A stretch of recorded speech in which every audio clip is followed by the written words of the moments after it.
Good morning, Tom Brown here with a summary of round 7 and 8 at Tromsø.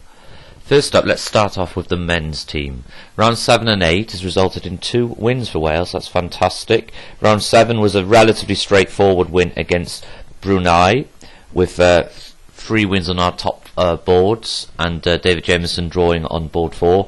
And round 8 was a rather closer affair against South Korea, which was quite a young team, and we won that 2.5, 1.5. On 1, Richard drew with Black in the Petrov defence, not getting that much out of the opening.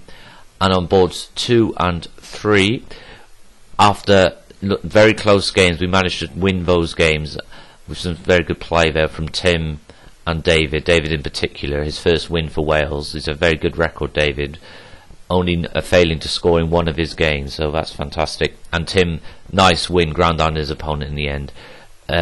David Jameson on board 4 had a tough game against perhaps their strongest player. We noticed on the internet that he's actually the strongest. He's not only the junior and national champions. So there's a good chance that they may be playing their strongest player on board 4, and got caught out in some opening preparation in the Grunfeld.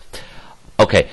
What I'm really here to talk about today is the women's performance. It's been absolutely fantastic. Some excellent results in round 7 and round 8. I'm going to concentrate on showing those games today, or snippets of them anyway. In round 7, it was a very creditable draw. Let me just against let me start again. Round 7, very creditable win against Luxembourg. Some very good play there with Jane and Susie drawing, and Olivia and Alyssa winning. So that's very good. And in round 8, against a highly rated side, Moldova, who were ranked 44th and Wales are ranked 67th, Wales managed to draw 2-2 with wins on the top 2 boards. And we were a little unlucky not to get some more, particularly on board 4, where Linda had a very overwhelming position, but again didn't quite manage to convert that. But still, 2-2, great result. The women are actually in 5th place overall in their category position, so they've even got an opportunity to win some medals there, so we'll have to keep our eye on that. What I'd like to do today is to concentrate on a couple of games from round 7 and round 8. First of all, I'd like to start off in this position we've got here. This is Jane Richmond's game playing Black against Fiona Antoni Stel from Luxembourg. It was a French defence, and Black is quite comfortable out of the opening, and it's quite interesting here how Black exploits the sort of vulnerability of the pieces on the F file by playing the very active move G5. So let's see that. So G5. So and then rerouting of the knight, Rook coming to the potentially open G file, King H2, Rook moves across. So White tries to counterplay in the centre, and Black closes the position. Okay, so White now decides to initiate some exchanges and try and shore up the king side. But here we see a nice little tactic from Jane. So let's see how this goes. So we take pawn, knight takes, pawn on e5 is on 3. However, White thinks that she is okay because she can just play that, and notice the e6 pawn will be taken when the knight moves. But presumably White missed this nice shot by Jane here, where she can play Rook takes knight, Rook takes his force, pawn, since the pawn is pinned, and then play knight to d3, forking the rooks. So Rook returns, and Queen comes there. And this position now is very close to, well, very large advantage for White, for Black. The extra pawn, very passed and with the opportunity to keep playing for the win.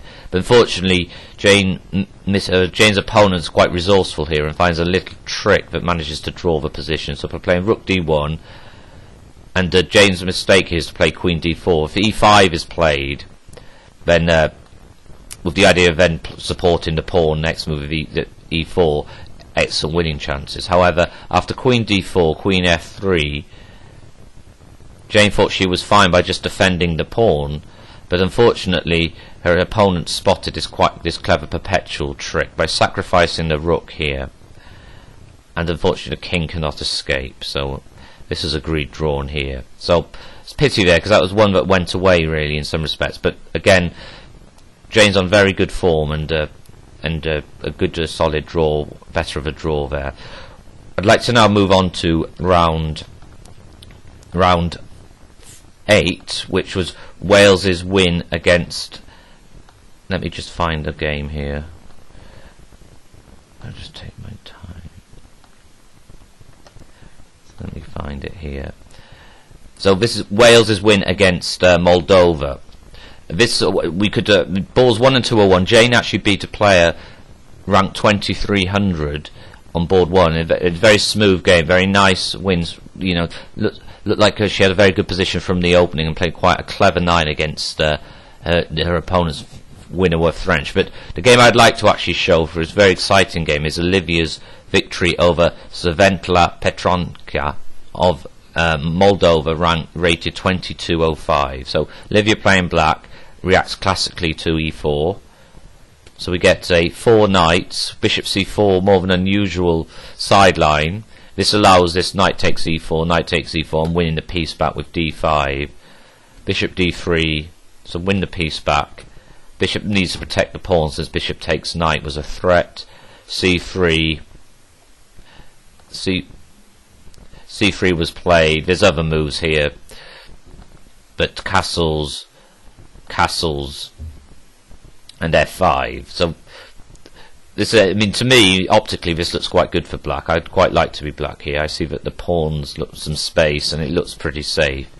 But the game actually gets surprisingly sort of sharp and unclear from this quite sort of normal sort of position with very few weaknesses. So we get check, king moves, d3.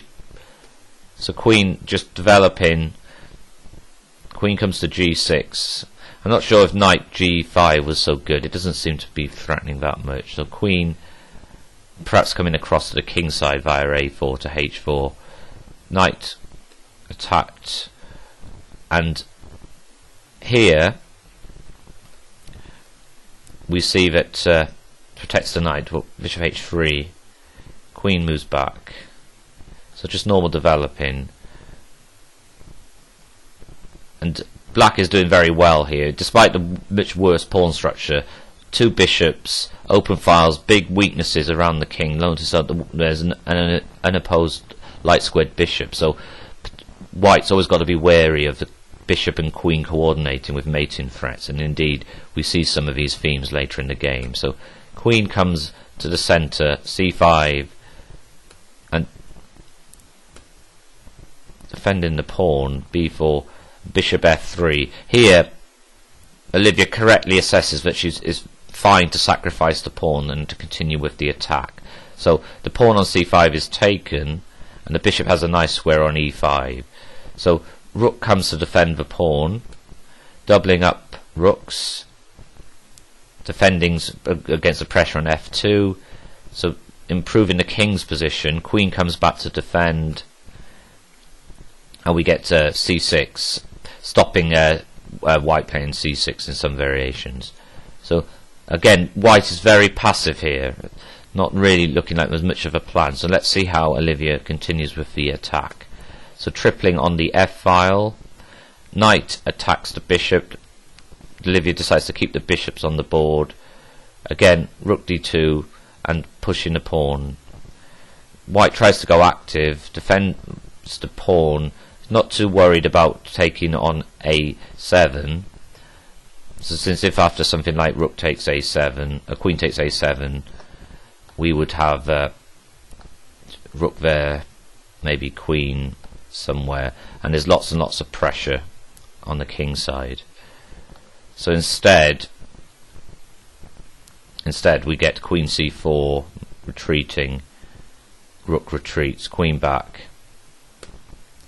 So, and we get these sequence of moves now that enable black to get quite almost a decisive advantage here. So g4, good move, h4 pretty much forced, and then a very nice move, rook h3 here, threatening to take on g3, and of course if something like knight takes rook, we'll get knight takes rook, pawn takes, and say, I don't know, queen h2 and bishop there. Next move we're going to be having discovered checks. I mean, it's absolutely horrendous for white, this position. So after instead h5 was played, queen retreats,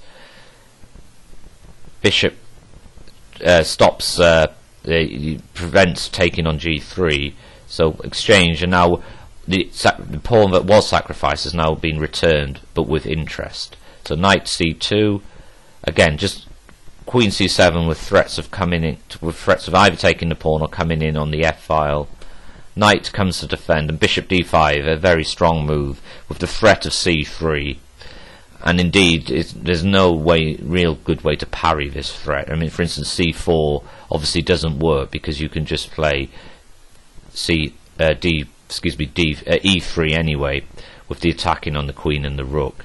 So in desperation, white attempts knight e2, but this stops the coordination of the queen and rook, and the f2 square is then available. So rook f2, queen g3, and there's pretty much a forced mate here. After rook f1, Olivia's opponent actually played king h2, and after taking the pawn is resigning, since it's mate in 2 there, just like that.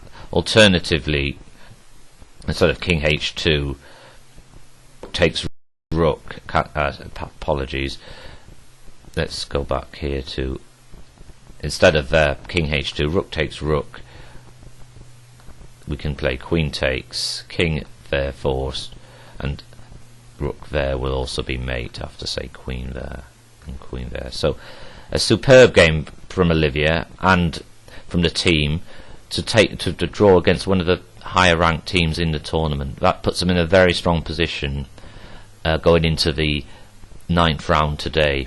So we look forward to reporting on that. Goodbye.